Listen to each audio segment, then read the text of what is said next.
왜 손흥민한테만 유독 이러지? 손흥민은 결국 국뽕이 키운 선수에 불과한가? 여러분의 스포츠 지식을 한층 더 업그레이드해드릴 스포츠 전문 지식 채널 월드스포티비입니다. 너무 이상합니다. 왜 유독 한국에서 손흥민 선수는 저평가받는 걸까요? 실제로 손흥민 선수의 실력이 부족한 걸까요? 아니면 우리나라에서 벌어지는 기이한 사회적 현상이라고 봐야 할까요? 손흥민이 왜 한국에서만 유독 저평가되는가?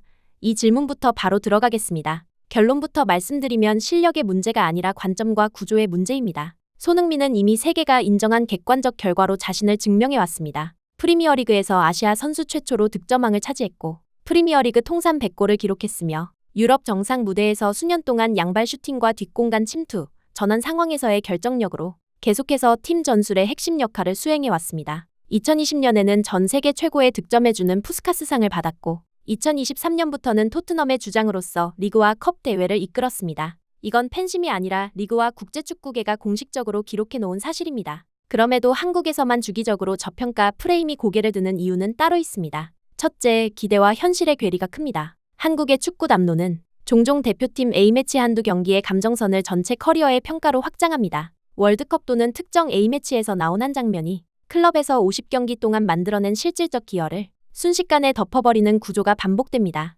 클럽 축구는 매일 훈련과 전술 약속이 쌓인 고밀도 시스템이고 대표팀은 소집 기간이 짧아 재현성이 낮습니다. 유럽에선 이 두 영역을 분리해 평가하는 게 상식인데 우리는 둘을 뒤섞어 선수 가치를 재단하는 경향을 보입니다. 둘째, 브랜드 피로가 작동합니다. 한 선수가 거의 10년 가까이 국대 에이스와 클럽 간판을 동시에 맡으면 대중은 더 높은 수준의 기적만을 기대하게 되고 그 기대선이 고정되면 웬만한 활약은 당연으로 소모됩니다. 이 구간에 들어가면 예전만 못하다는 말이 쉽게 붙습니다. 하지만 손흥민은 케인과 함께 뛰던 시기에 전형적인 왼쪽 침투형 역할에서 케인 이적 이후에는 가짜 9번에 가까운 연계축까지 수행하며 전술적 부담을 더 많이 나눠들었습니다. 즉 보이는 장면이 달라졌을 뿐 가치가 줄어든 게 아니라 역할이 넓어진 겁니다. 셋째, 도덕주의 프레임이 과도하게 작동합니다. 특정 논란이나 대표팀 내 갈등 이슈가 불거질 때 시스템과 리더십의 문제로 나눠봐야 할 사안을 개인의 성정과 인성으로 환원해버리는 경향이 있습니다. 이런 방식은 선수 개인의 수년간 기록과 팀 시스템의 문제를 구분하지 못하게 만들고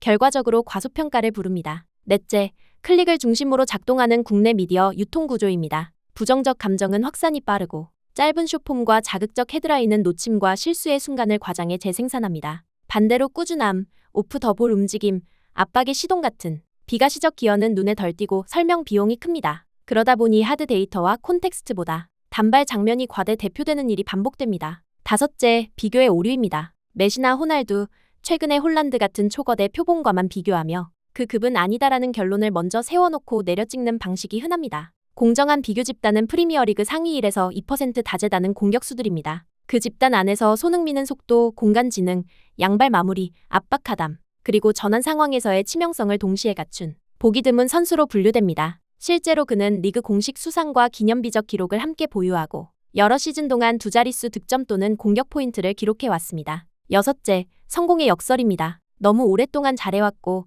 항상 결과를 가져왔기 때문에 대중의 기대선이 비정상적으로 높게 고정됩니다. 그 결과 해도 본전, 못하면 실망의 프레임이 길어지고 작은 흔들림도 내리막으로 읽히기 쉽습니다. 여기서 매불쇼에 나온 박문성 해설위원의 해석을 참고해 보겠습니다. 박문성 해설위원은 국내 담론이 대표팀 이슈를 소모적으로 소비하고 협회와 구단의 커뮤니케이션 부재가 여론의 왜곡을 키운다고 지적해왔습니다. 요지는 이겁니다. 개인에게 도덕적 잣대를 과도하게 들이대고 시스템과 리더십, 전술적 준비도라는 큰 축을 설명하지 않으면 선수 개인의 가치가 손상되는 방향으로 이슈가 흘러간다는 겁니다. 이 지점에서 손흥민의 커리어를 사실로만 다시 세워보면 그림은 선명해집니다. 프리미어리그 득점왕, 프리미어리그 통산 100골, 푸스카스상, 그리고 토트넘 주장으로서의 리더십, 여기에 더해 그는 수년간 초과 득점으로 상징되는 탁월한 마무리 능력을 꾸준히 보여줬고 볼터치 횟수나 드리블 시도만으로는 보이지 않는 오프 더 볼의 가속과 타이밍으로 팀 동료에게 유효 찬스를 만들어왔습니다. 동료 공격수 또는 전진 미드필더가 찬스를 잡는 순간 직전에 상대 센터백을 단 몇 발짝 끌어내거나 풀백의 시선을 빼앗는 그 움직임이 손흥민의 덤 작업입니다. 이건 중계 하이라이트에 잘 담기지 않지만 지도자와 동료들은 체감합니다. 해외 전문가와 지도자들의 평가는 일관됩니다. 여러 빅클럽 감독들이 손흥민을 월드클래스로 언급해왔고 프리미어리그 해설진은 손흥민을 두 발로 동일하게 마무리할 수 있는 몇 안 되는 엘리트 피니셔로 분류합니다. 중요한 건 이 평가들이 립서비스가 아니라는 겁니다. 빅클럽의 수비 라인이 항상 손흥민의 등 뒤 공간을 경계했고 전진 압박을 걸 때도 손흥민 쪽 전환 상황을 봉쇄하기 위해 6초 룰로 압박 회귀 시간을 계산해 들어가는 장면이 수없이 관찰됐습니다. 즉, 상대가 손흥민의 무기를 존중했기 때문에 나온 반응이고 그 존중이 바로 실력의 증거입니다. 최근 성적을 너무 과거로 끌고 가지 않으면서도 균형 있게 보자면 손흥민이 토트넘 주장으로 팀을 이끌던 구간에서 리그와 유럽 대회, 컵 대회를 오가며 득점과 도움을 꾸준히 쌓았고 전술적 역할을 유연하게 바꾸면서도 팀의 최전선과 측면을 연결하는 허브로 기능했다는 점이 핵심입니다. 어떤 시즌에는 페널티 박스 앞 마무리 비중이 높아졌고 또 어떤 시즌에는 하프 스페이스에서의 패스 관여와 진입 타이밍 조율이 강조됐습니다. 숫자만 보려는 분들께선 골과 도움 표면 지표가 살짝 줄어든 구간만 볼 수 있지만 전술 역할과 동료 구성의 변화를 포괄하면 공헌도는 안정적으로 유지됐다는 게 더 정확합니다. 이를테면 역습 시 1차 전개를 직접 끌고 나가던 시기에는 드리블 진입과 파울 유도로 전진 거리를 벌렸고 빌드업을 중시하는 시기엔 하프 스페이스에서 이선 연계와 상대 6번 견제를 동시에 수행했습니다. 손흥민은 빠르고 잘 차는 왼쪽 윙어로 요약하기에는 너무 복합적인 선수입니다. 양발 슈팅의 균형, 라인 브레이킹 타이밍, 압박 회귀 시 스프린트의 첫발, 그리고 수비 전환에서의 몸방향 설정까지 디테일이 쌓여 있습니다. 여기서 저평가에 대중이 동조할 필요가 있느냐라는 질문으로 돌아가 보겠습니다. 단호하게 그럴 이유가 없습니다. 첫째, 국제 벤치마크가 일치합니다. 리그가 직접 부여한 타이틀과 공식 기록, 그리고 여러 시즌에 걸친 꾸준함이 하나의 결론을 향해 정렬됩니다. 둘째, 현재형 경쟁력입니다. 손흥민은 나이와 상관없이 전술적 역할을 업데이트하며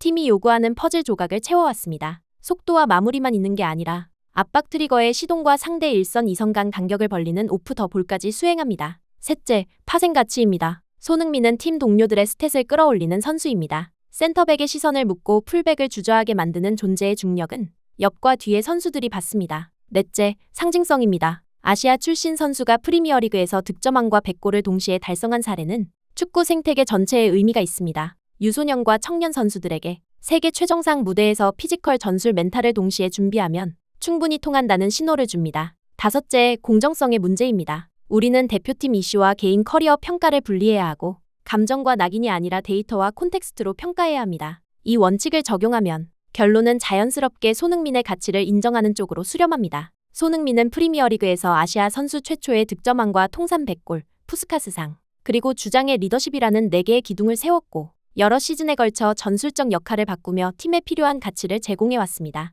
한국에서 주기적으로 등장하는 저평가 프레임은 대표팀 단일 경기의 감정, 브랜드 피로, 도덕주의, 클릭 위주의 미디어 구조, 그리고 비교의 오류가 만들어낸 착시일 가능성이 큽니다. 박문성 해설위원이 지적했듯 우리는 선수 개인을 소모적으로 소비하는 대신 시스템과 리더십, 전술적 콘텍스트를 함께 보아야 합니다. 그렇게만 보면 결론은 명확합니다. 손흥민을 저평가할 이유는 없습니다. 오히려 공정한 기준을 다시 세워 그의 현재형 가치를 인정하는 것이 한국 축구 담론을 건강하게 만드는 길입니다. 그리고 이건 팬심의 문제가 아니라 사실과 기록 그리고 축구라는 게임의 본질을 존중하자는 최소한의 약속입니다. 오늘 내용은 여기까지입니다. 내용이 유익하셨다면 구독과 좋아요, 알림 설정 부탁드립니다. 지금까지 월드스포티비였습니다.